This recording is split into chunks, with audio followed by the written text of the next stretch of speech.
दोस्तों नमस्कार, good morning, सुप्रभात। सभी लोगों का मैं संकल्प एकेडमी के करंट चैनल में एक बार फिर से स्वागत करता हूं। आज हम लोग रूस और यूक्रेन के विवाद के बारे में चर्चा करेंगे। आइए शुरुआत करते हैं। सबसे पहले ये देखते हैं विवाद का कारण क्या था, जो आज ये भयानक स्थिति बनी हुई है, जिसमें सारा विश्व चिंतित है। तो इसका मुख्य कारण क्या है, देखिए। आइए शुरुआत करते हैं रूस और यूक्रेन। देखिए, आज तक जितनी भी लड़ाइयाँ हुई हैं, जितने भी युद्ध हुए हैं, वो हमेशा भूमि को लेकर हुए हैं। इसमें जरा सी भी संदेह की बात नहीं है। इनका भी कुछ ऐसा ही सिस्टम रहा। इससे सबसे पहले रूस था, वो सोवियत संघ में था। सोवियत संघ 1945 से लगाकर 1991 तक रहा। 1991 में इनका विघटन हो गया। मतलब तब तक ये सारे देश एक में ही थे, जिनको सोवियत संघ के नाम से जाना जाता था। फिर क्या हुआ, 1991 में सोवियत संघ का विघटन हो गया, जिसमें ये सारे देश उभर कर बाहर आए। यूक्रेन, बेलारूस, ये सारे देश बाहर आ गए। अब आप जाहिर सी बात समझिए, जब भी आपके घर में कोई बंटवारा हो जाता है तो क्या होता है, उसको कुछ भूमि को लेकर, घर की जमीन को लेकर विवाद उत्पन्न हो जाता है। ऐसी ही कुछ कंडीशन यहाँ पे बनी। क्या हुआ बताएं। रूस इस क्षेत्र में, यहाँ से रूस की सीमा लगती है। इस क्षेत्र में रूस की सीमा लगती है।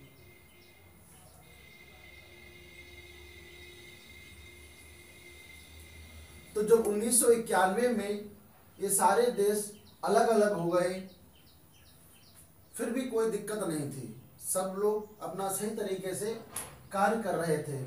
फिर सन 2014 में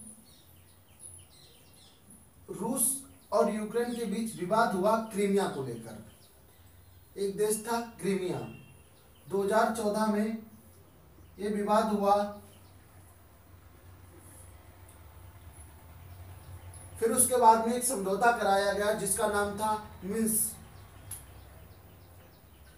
समझौता। मिन्स्क क्या है? बेलारूस की राजधानी मिन्स्क है। बेलारूस की राजधानी मिन्स्क है। 2014 में मिन्स्क समझौता पे हुआ, लेकिन पूर्ण रूप से परिणाम सही नहीं निकला। फिर उसके बाद में 2015 में सबने हस्ताक्षर किए और ये लागू हो गया। रूस ने क्रीमिया पर कब्जा कर लिया। रूस ने क्या किया? क्रीमिया पे कब्जा कर लिया। उसके बाद में मामला सही तरीके से यूं ही चलता रहा। फिर यूक्रेन का अगर मुख्य बात की जाए, इस पूरे युद्ध की जड़ वो है नाटो। नाटो क्या है?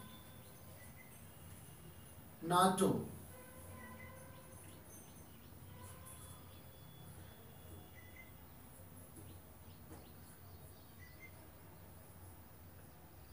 नेशनल अटलांटिक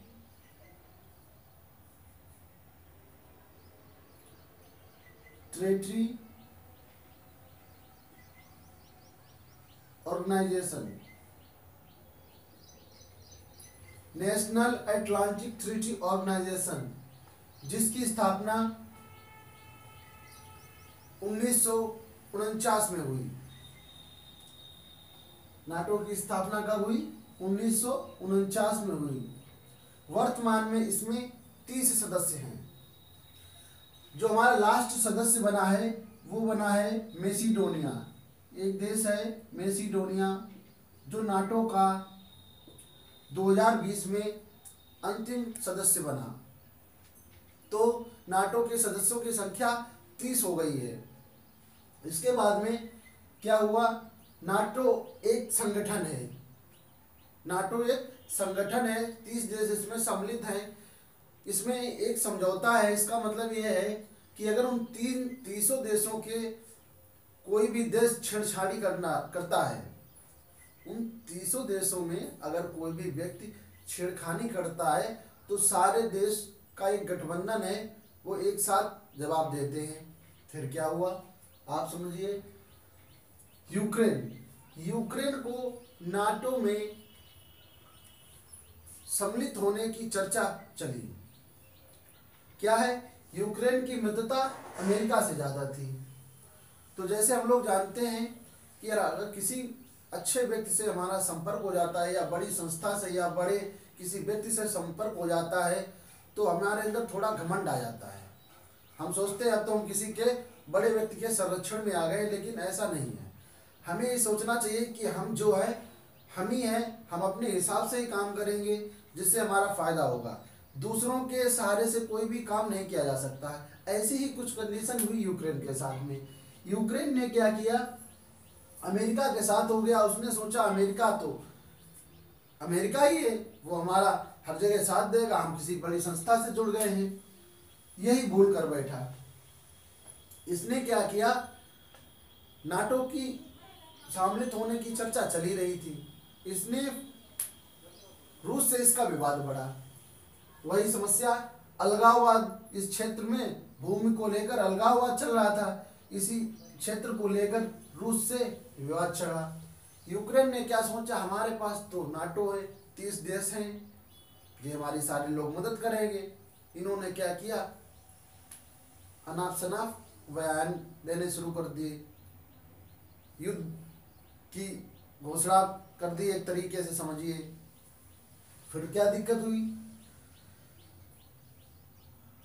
जब रूस और इनकी आपस में मतभेद उत्पन्न हो गया,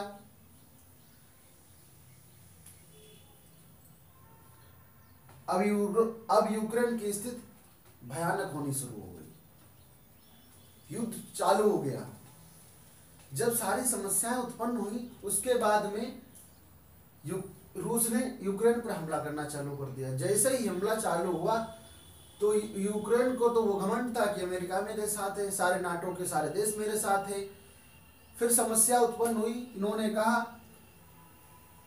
भाई रूस और यूक्रेन में बहुत अंतर है, रूस काफी शक्तिशाली देश है। जैसे इन्होंने इन पर आक्रमण हुआ, इन्होंने मदद मांगनी चाहिए, तो सारे देशों ने मना कर दिया, कहा आप नाटो के सदस्य नहीं हैं। देखिए सबसे पहली बात है, आप अगर किसी पद पे पहुंच जाएं उसके बाद में अगर घमंड करें तो ठीक भी है। पद पर पहुंचे नहीं, घमंड हो गया, नाटो के सदस्य बने नहीं, समझ लिया हम नाटो में आ गए। सारे देशों ने मना कर दिया, इनकी स्थिति हो गई खराब। अब ये रह गए अकेले। अब ये सोच रहे कि अमेरिका इनका साथ दे, बाकी पड़ोसी साथ दे, कोई भी साथ देने के लिए तैयार नहीं है। जे रह गए अकेले। कौन? यूक्रेन के राष्ट्रपति हैं जिनका नाम है जेलेंस्की। जेलेंस्की की स्थिति बहुत ही खराब हो गई। अब इन्होंने सोचा कि क्या किया जाए। फिर यहाँ पर यूक्रेन की राजधानी एक कीव। रूस ने जितने भी शहर थे यूक्रेन के, सारे शहरों पे हमला किया, सारे पूरे देश को हिला के रख दिया। अब आप समझिए कि जब जिस देश में इतनी आक्रामकता से अगर युद्ध छिड़ा है तो उस मंजर क्या होगा, वो कंडीशन क्या होगी, सोच के देखिए। दूर से कल्पना की जा सकती है, लेकिन स्थिति बहुत ही भयानक है। इसके ऊपर पड़ता है बेलारूस, इसके ऊपर देश पड़ते हैं बाल्टिक, जो मैंने आपको इससे पहले पढ़ाए हैं। बाल्टिक देश, बाल्टिक सागर पड़ता है, उसी के जस्ट पास में एस्टोनिया, लटाविया और लिथुनिया, 3 देश हैं। अगर हमसे क्वेश्चन में कभी भी पूछा जाता है कि बाल्टिक देशों की संख्या कितनी है, तो वो है 3, एस्टोनिया, लताविया और लिथुनिया। ये 3 बाल्टिक देश हैं। अब रूस की बाउंड्री लिथुनिया से भी लगती है, ऊपर जितने भी देश हैं उनसे भी लगती है। अब लिथुनिया ने भी इमरजेंसी घोषित कर दी। लिथुआनिया ने इमरजेंसी घोषित कर दी, अपने देश में आपातकाल लगा दिया। क्यों? देखिए, जाहिर सी बात मानिए, अगर यहाँ युद्ध चल रहा है और आप अगर पास में ही है कोई देश, तो उसको भी सतर्कता रहनी पड़ती है, पता नहीं कब क्या संकट उत्पन्न हो जाए। तो वही भूल कर बैठा यूक्रेन। अब यूक्रेन की स्थिति इतनी खराब हो गई है, बता नहीं सकता हूँ, लेकिन आप रोज न्यूज़ में देखते ही होंगे। तो हमें मुख्य रूप से परीक्षा के रूप में जो क्वेश्चन निकालने हैं, मैं उन पर चर्चा करना चाहूँगा। यूक्रेन के राष्ट्रपति जो हैं उनका नाम है जेलेंस्की। Zelensky Zelensky. रूस के राष्ट्रपति का नाम है पुतिन, व्लादिमीर पुतिन। यहाँ की राजधानी है, यूक्रेन की राजधानी है कीव। रूस की राजधानी पड़ती है मॉस्को। आपको पता ही है, रूस का क्षेत्रफल में विश्व में प्रथम स्थान है, सबसे ज्यादा जगह इसके पास, सबसे ज्यादा क्षेत्रफल इसके पास है। उसके बाद में इनकी मुद्रा है जिसका नाम है रूबल। यूक्रेन, रूस की सीमा 14 देशों से लगती है। रूस की सीमा 14 देशों से लगती है। उसके बाद में यूक्रेन की सीमा 7 देशों से लगती है। Belarus, Poland, Slovakia, Hungary, Romania, Moldova. Ukraine के जस्ट नीचे पड़ता है काला सागर। काला सागर, उसके बीच में एक जलसंधि पड़ती है यहाँ पर, बोस्फोरस की जलसंधि। बोस्फोरस की जलसंधि, इससे पहले पड़ता है मरमरा सागर।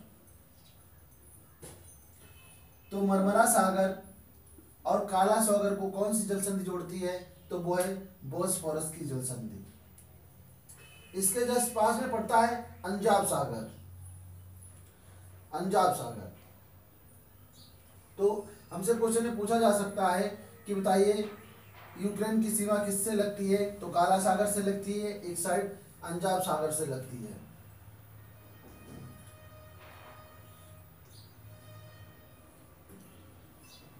तो इतनी बात हो गई यूक्रेन और रूस के बारे में। आज 13वां दिन हो चुका है, लगातार संघर्ष चल रहा है। यूक्रेन की स्थिति बहुत ही गंभीर हो गई है, सारे शहर तहस नहस हो गए हैं, व्यक्तियों को बहुत ज़्यादा परेशानी हो रही है, सारी वस्तुएं नहीं मिल पा रही हैं, इंटरनेट सेवा भी हौज पौज हो गई है। इसके बाद में जेलेंस्की ने अमेरिका के एक व्यक्ति है जिनसे संपर्क किया है नेटवर्क के लिए, मतलब इनका इंटरनेट भी बिल्कुल ध्वस्त हो गया है।